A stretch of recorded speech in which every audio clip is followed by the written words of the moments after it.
Bagman. Ito ang pamagat ng isang series na kinatatampukan ng award-winning actor at politician na si Arjo Atayde noong 2019. At ngayon, ang bida ay nasasangkot sa isang iskandalo na umani ng galit ng maraming Filipino. Hindi natin alam kung totoo, pero dapat nating malaman ang totoo. Ang karakter na ginampanan ni Congressman Arjo sa series na ito ay si Benjo Malaya. Ito ay kapares ng kwento ng politika sa Pilipinas. Marumi, nakakagalit at para lang sa matindi ang sikmura.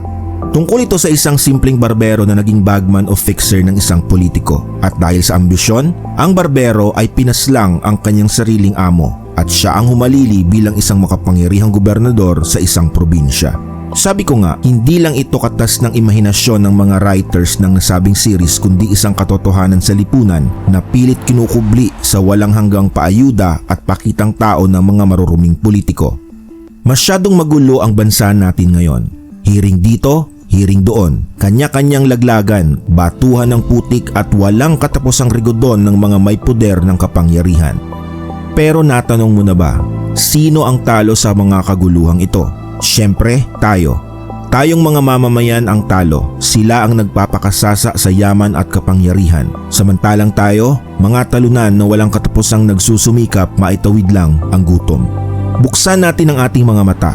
Biruin mo, ang kikitain sana ng isang ordinaryong Filipino sa mahigit 100 taon ng pagtatrabaho ay inuubos lang sa pagsusugal ng mga kawatan sa DPWH. Ang buong retirement pay ng isang pobreng empleyado ay pambili lang ng relo ng isang makapalang mukha na congressman o senador. Ano ang masasabi mo rito?